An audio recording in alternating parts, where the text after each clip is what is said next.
यार मेरे को बताओ किस किस को च्युइंगम खाना बहुत ज़्यादा पसंद है। तुम्हारे भाई को बहुत ज़्यादा पसंद है एंड तुम्हारे भाई के पास ना हमेशा 2-3 च्युइंगम तो पड़े रहते हैं। रुको मैं लेके आता हूँ मेरा फेवरेट वाला। ओए so yes guys this is the chewing gum and देखो ये च्युइंगम है ना कुछ लाइक टेनिस बॉल जैसा दिखता है तुम्हें अगर दिख रहा है। यस ये टेस्टी एंड जो खुशबूदार च्युइंगम है वाटी पर अगर बना है पिग के चमड़े से। यस गाइस ये पिग के चमड़े से बनता है च्युइंगम एंड बचपन में ना इसीलिए मम्मी एंड पापा बोलते थे मत खा क्योंकि ये सुअर के चमड़े से बना है। बट तुम्हें पता है क्या मुझे पसंद है भाई, मैं तो खाऊंगा। एंड आज हम लोग कुछ अमेजिंग फैक्ट जानने वाले फूड के related and this video is taken from its fact YouTube channel. तो big shout out to him and let's run on to the video guys, let's go. असली या फिर अच्छी क्वालिटी की चीजों को आप ऐसे पहचान सकते हो। इस साल के कैलेंडर के आखिर में ऐसा क्या होने वाला है जिसे आप पूरे लाइफ टाइम में एक ही बार एक्सपीरियंस करोगे। क्यों कैसा हो क्या होने वाला है? आई मीन एक्साइटेड हूँ मैं जानने के लिए क्या होने वाला है। आज वो जानते हैं। बस इस छोटी सी क्लिप को पहनने से आपको पहले गोली मार दी जाती थी। एक छोटे क्लिप को पहनने से गोली मार देते थे, मतलब क्या बात है ये तो कुछ और नया क्या सुना दूध है। में पेंसिल का कचरा डालोगे तो क्या सच में रबर बन सकता है?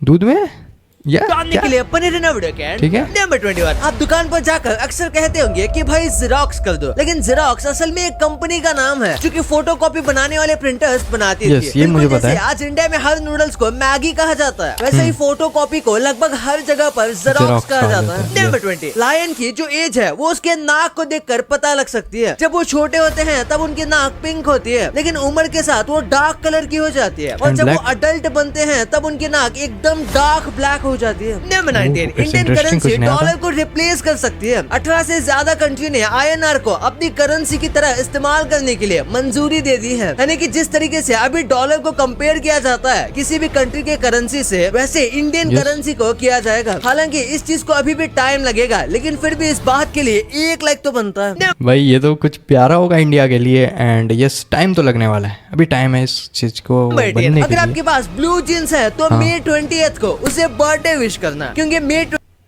क्या 20th को ब्लू जींस का बर्थडे मनाया जाता है। इसका जन्म व्हाट ब्लू जींस का बर्थडे मई 28 को आता है। ठीक है ब्लू जींस है मेरे पास एंड मई 28 अभी आने में टाइम है।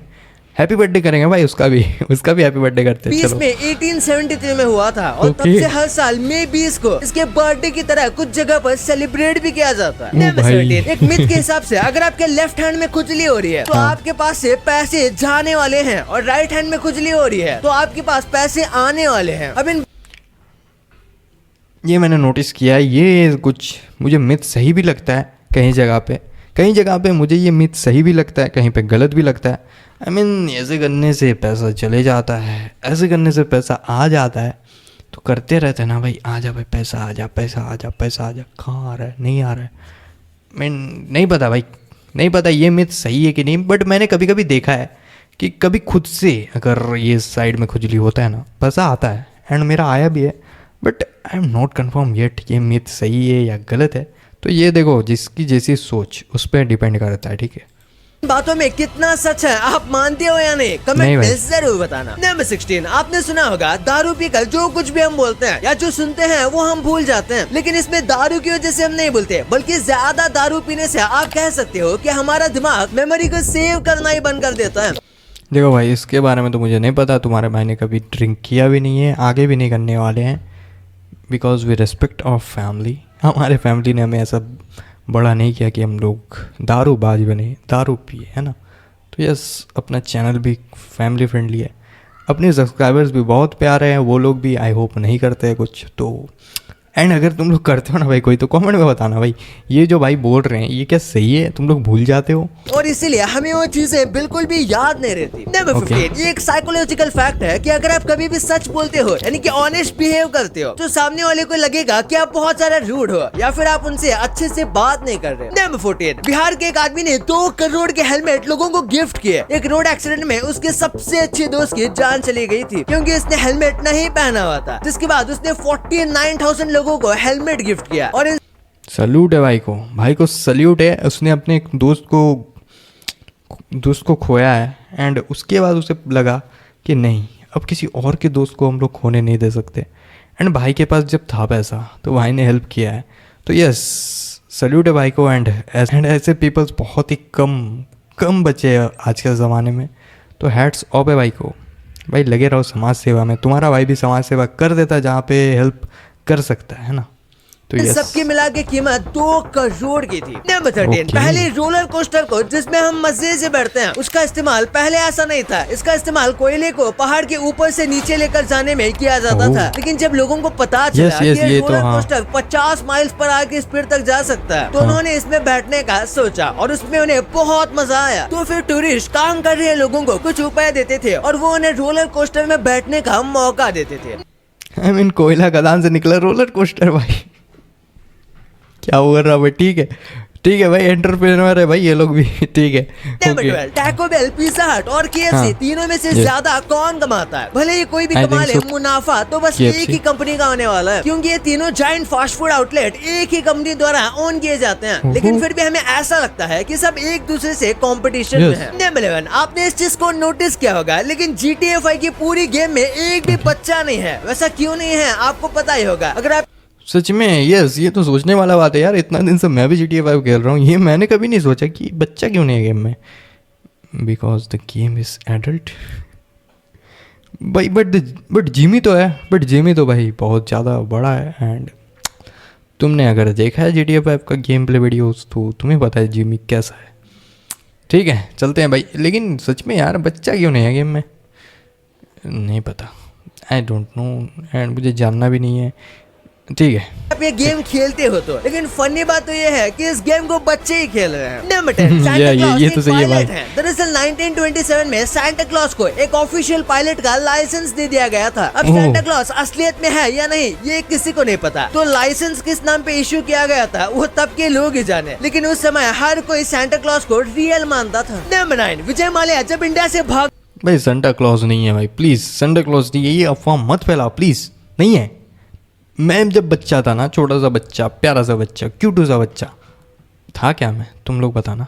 आई मीन मैंने खुद का ही तारीफ कर दिया भाई। मुझे लगता तो सेंटा क्लॉज है। एंड मैं हर क्रिसमस में ना मैसेज लिख देता था कि मुझे ये चाहिए वो चाहिए, कुछ नहीं मिलता था भाई। सुबह उठ के देखता था कुछ नहीं मिल रहा है। एंड मैंने ये बहुत साल किया है, बट कुछ साल से मुझे मिलने लगे। मुझे लगा सेंटा क्लॉज है, नहीं वो मेरे पापा थे। तो yes, my father is a Santa Claus, ऐसा भी हो सकता है। ये सेंटा क्लॉज नहीं है भाई, प्लीज़ ये अफवाह मत फैलाओ। मैंने बचपन में बहुत ज़्यादा सफ़र करा इस अफवाह से, तो नो भाई नो। तो उसका कहना था कि उसके पास लोन वापस देने के लिए पैसे नहीं है, लेकिन असलियत में उसके पास पैसे थे और जस्ट भागने से पहले उसने 330 करोड़ की जमीन भी खरीदी थी। लेकिन वो इंडिया के बाहर का ट्रांजैक्शन था, इसलिए उसे तभी नहीं पकड़ा जा सका और उसके बाद तो महाशय इंडिया ही छोड़ गए। नंबर 8, अमीर लोगों की कॉफी यानी कि स्टारबक्स के CEO भी अब एक इंडियन है। इनका नाम है लक्ष्मण नरसिम्हन और ये भी इंडियन ओरिजिन के हैं, जिनको हाल ही में स्टारबक्स का CEO बनाया गया है। नंबर 7, डेली शराब पीने से दिमाग बूढ़ा हो जाता है। रिसर्च में पता चला कि जो लोग डेली अल्कोहल पीते हैं उनका दिमाग जल्दी एज करने लगता है। तो तुम्हारा भाई तो पीता ही नहीं है, मतलब तुम्हारा भाई बूढ़ा ही नहीं होगा, ऐसा है? वाओ, तब तो मैं पी नहीं रहा भाई, कभी नहीं पी रहा, कभी नहीं पीऊँगा। तुम लोग भी मत पियो प्लीज़, मत पियो। मैं कभी नहीं पी रहा हूँ, तो तुम लोग भी नहीं पियोगे अगर तुम मेरे प्यारे सब्सक्राइबर्स हो, ठीक है? नंबर 6, वर्ल्ड वॉर 2 के दौरान सब लोग पेपर क्लिप पहनने लगे थे। दरअसल पेपर क्लिप पहनने का मतलब ये था कि वो नाजी आइडियल और रेसिज्म के खिलाफ खड़े हैं, यानी कि ये साइलेंट प्रोटेस्ट करने का एक तरीका था। लेकिन आज हम इसे काम से पहनते हैं और पहले के लोगों को ये पहनने से अपना जान का खतरा भी था, तो इसलिए इसे लोग बहुत कम पहना करते थे। नंबर 5, आइसलैंड में नॉर्मल पब्लिक के पास सबसे ज्यादा गन मौजूद है, यानी कि किसी भी कंट्री के कंपैरिजन में यहाँ पर नॉर्मली ज्यादा गन मौजूद है और यहाँ पर क्राइम रेट एकदम ना के बराबर है। यहाँ पर ज्यादातर भाई ये लोग तो रियल में GTA 5 खेल रहा है भाई। गन हंटिंग जानवरों से बचने के लिए इस्तेमाल होती है। नंबर 4, स्टील वुल नाम का एक सब्सटेंस होता है, वो बहुत ज्यादा फ्लेमेबल होता है और उसपे आसानी से आग लग सकती है। आप देख सकते हो बस बैटरी यानी कि सेल के 2 कॉर्नर टच करने पर छोटा सा स्पार्क हुआ और उस पूरे स्टील वुल पर आग लग गई। ये देखने में बहुत ज्यादा सैटिस्फाइंग है। नंबर 3, रोल्स रॉयस और न्यूक्लियर एनर्जी का कहीं पर भी लेना देना नहीं लगता, लेकिन रोल्स रॉयस के पास सिक्योर्ड फंड पड़े हैं। चांद पर न्यूक्लियर रिएक्टर बनाने के लिए, यानी कि जब मून पर बेस बनाएंगे और वहाँ पर जब न्यूक्लियर रिएक्टर बनाएंगे तो ये काम रोल्स रॉयस करने वाला है। एटलीस्ट वो उसके लिए पैसों को सिक्योर करके रखा हुआ है। नंबर 2, असली या फिर अच्छे क्वालिटी की चीजों को पहचानने का कमाल का ट्रिक है। जैसे कि आप पानी पूरी में अगर आप पानी भरने के बाद पानी की पूरी ट्रांसपेरेंट दिखती है तो इसका मतलब है कि वो पानी पूरी की क्वालिटी कम है, और अगर वो ट्रांसपेरेंट नहीं दिख रहा मतलब वो पूरी अच्छे क्वालिटी की बनी हुई है। इसी के साथ आप हनी, भाई ये क्या लॉजिक हुआ, बट कुछ तो मुझे लग रहा है कि हाँ सही लॉजिक भी है। आई मीन देखो, ट्रांसपेरेंट है तो पतला है पूरी, एंड नहीं दिख रहा है तो मोटा है, या तो क्वालिटी भी सही होना चाहिए। यस, ये कोई अच्छा दूध फैक्ट को था। अपने कपड़े पर डालते हो और अगर वो हनी दाग छोड़ देता है तो मतलब कि वो हनी पानी में मिला हुआ है, और अगर वो दाग नहीं छोड़ता तो वो अच्छा हनी होता है। और आखिर में अगर आप कोई लेदर की चीज खरीद रहे हो तो आपको उसे स्मेल करना चाहिए। अगर इसमें सिंथेटिक से या फिर ग्लू जैसी स्मेल आ रही है तो वो नकली लेदर हो सकता है।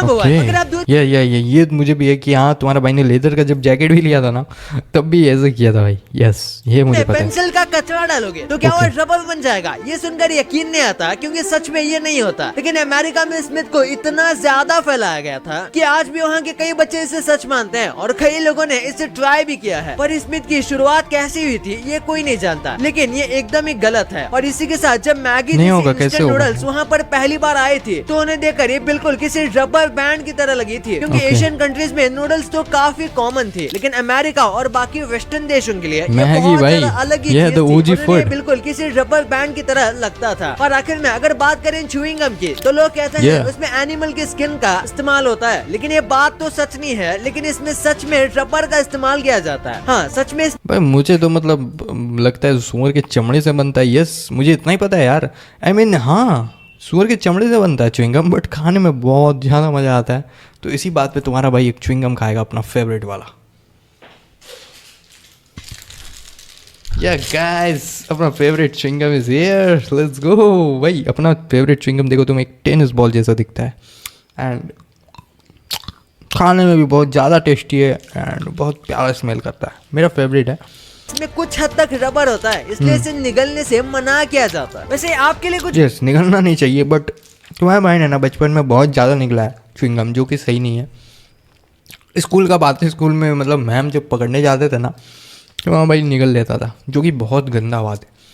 तुम लोग मत करना, बट या वो भी कुछ मेमोरीज थे प्यारे। बोनस फैक्ट, आपने हेवन और हेल के बारे में सुना होगा, लेकिन क्या आपने कभी सोचा है कि एक असली हेल भी मौजूद है? और आप बता सकते हो कि ये किसने ढूंढा? ये टोटली अनप्रेडिक्टेबल था, लेकिन इसे नासा ने ढूंढा है। ये एक प्लेनेट है जिसका नाम है K2-141b और ये प्लेनेट हमारे अर्थ से 200 लाइट ईयर्स दूर है। और यहाँ पे रॉक्स और फायर की बारिश होती है और यहाँ पे ओशंस लावा के बने हुए हैं। और ये सुनने में ऐसा लगता है कि ये एक्चुअली में एक हेल हो जो कि एग्जिस्ट करता है। आपने कभी न कभी वेदर फोरकास्ट देखा होगा। आप ऐसे फोन लेते हो और देख लेते हो कि वेदर कैसा होने वाला है या फिर वेदर कैसा है। तो आप जितना आसानी से देखते हो ये वेदर उतने आसानी से मिलता नहीं है। ये वेदर फोरकास्ट की डिटेल्स ढूंढने में इतनी आसान नहीं होती है। एक दिन के वेदर फोरकास्ट को जानने के लिए 10 बिलियन मैथ कैलकुलेशंस करने पड़ते हैं एक दिन के वेदर फोरकास्ट को। इतना मैथ तुम्हारे भाई से नहीं हो रहा, क्योंकि तुम्हारे भाई ने साइंस लिया ही नहीं था। ओके गाइस, वीडियो होता है यहीं पे समाप्त। तुम्हें कैसा लगा ये वीडियो मुझे कमेंट पे जरूर बताना, एंड मैं मिलता हूं तुमसे एक और नए वीडियो में। तब तक के लिए बाय बाय, पीस आउट।